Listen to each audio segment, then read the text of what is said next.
فتنہ اولیاء اللہ کی ذات پہ پیدا کیا جا رہا ہے، فتنہ اہل بیت کی ذات اقدس پہ پیدا کیا جا رہا ہے، فتنہ صحابہ کی ذات پہ پیدا کیا جا رہا ہے۔ تو جب فتنہ نبی کی ذات پہ پیدا ہو اور اگر کوئی آدمی اس فتنے میں مبتلا ہو جائے تو اس کا ایمان ختم ہو جاتا ہے۔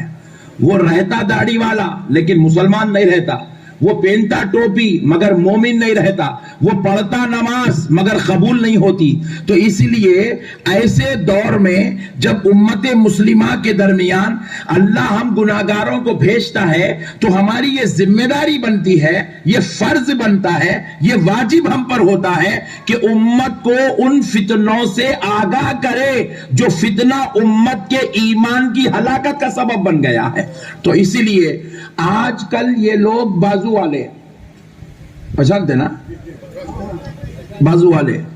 یہ بازو والے کیا کر، بازو والے لوگوں کو دیکھو یہ اپنے اندر والے ہیں، یہ بازو والے، یہ پٹھے آج کل کیا کر رہے ہیں، نیا فتنہ نکالے، بولے حضور ان پڑھ ہے، نعوذ باللہ نعوذ باللہ، لا الہ الا اللہ محمد رسول اللہ۔ حضور کی ذات اقدس پر اتنی بڑی تہمت، اتنا بڑا الزام کہ حضور ان پڑھ ہے، بولے نعوذ باللہ۔ یہ صرف بول رہے نہیں، یہ صرف بیانوں کی باتیں نہیں ہیں، یہ صرف گفتگو کی بات نہیں ہے، یہ صرف درس حدیث درس قرآن کی بات نہیں ہے، یہ شاگردوں مریدوں کو سمجھایا جا رہا ایسا نہیں ہے، بلکہ انہوں نے تو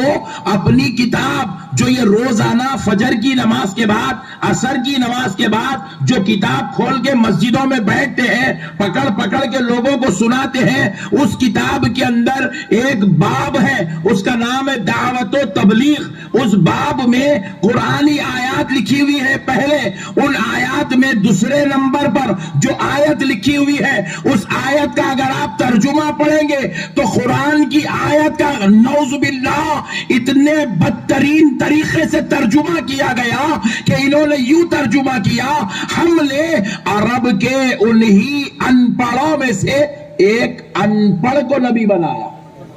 نعوذ باللہ، لا الہ الا اللہ محمد رسول اللہ۔ میں کوئی 100 سال 70 سال پرانے باتیں نہیں کر رہا ہوں، آج فجر کی نماز کے بعد جو کتاب پڑھے لوگ وہ کتاب کی بات کر رہا ہوں، ان کا جو عقیدہ بنا ہوا ہے وہ عقیدے کی بات کر رہا ہوں، یہ لوگ جو آج مشن لے کے چل رہے ہیں اس مشن کی بات کر رہا ہوں، یہ جو آج امت کے نوجوانوں بھولے بھالے مسلمانوں دین سے دور رہنے والے غریب مفلس یتیم بے کس لوگوں کے جو ایمان سے کھیل رہے ہیں، جن کو ہمارے بعض سنجیدہ لوگ بھی ارے بھائی دین کا کام کر رہے نا، ارے اللہ کی طرف بلا رہے نا، ارے دین کی طرف بلا رہے نا۔ اب آپ کو میں ایک بات سمجھانا چاہتا ہوں، یہ دین ہے، نبی کو ان پڑھ بولنا دین ہے۔ اچھا میں آپ کے پاس آیا، اب اگر ہمارے یہ مولانا، انہوں بہت شریف مولانا ہے اس لیے ان کی مثال دے رہا ہوں، اپنے چاہنے والے ہیں، یہ مولانا کھڑے ہو کے بولے آج میں آپ کے سامنے ایک ایسے ان پڑھ کو پیش کرنے جا رہا ہوں جو پورے ہندوستان میں پھر کے تقریریں کرتا ہے، مولانا کی نڈلی مت دے تو میں بات سمجھ میں آئی آپ کو؟ میں 14ویں صدی میں پیدا ہونے والے غلام کو کوئی ان پڑھ نہیں بول سکتا،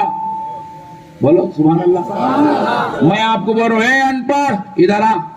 آپ بولیں گے اب بول دیے دوبارہ راجمنڈری میں نہیں آئیں گے تم۔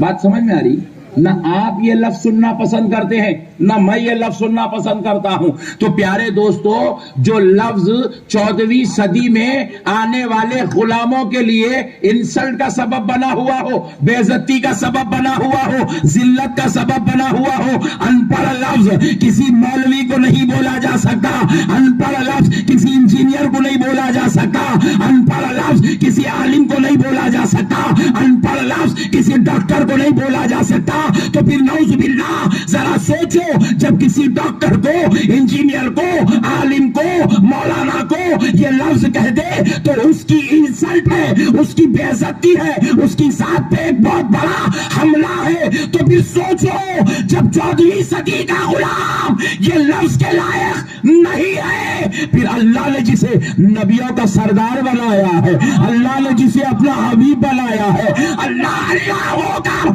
جس نبی کے سینے پر اپنا کلام اتار رہا ہے، ویسے نبی کو کوئی ان پڑھ کیسے بول سکتا ہے؟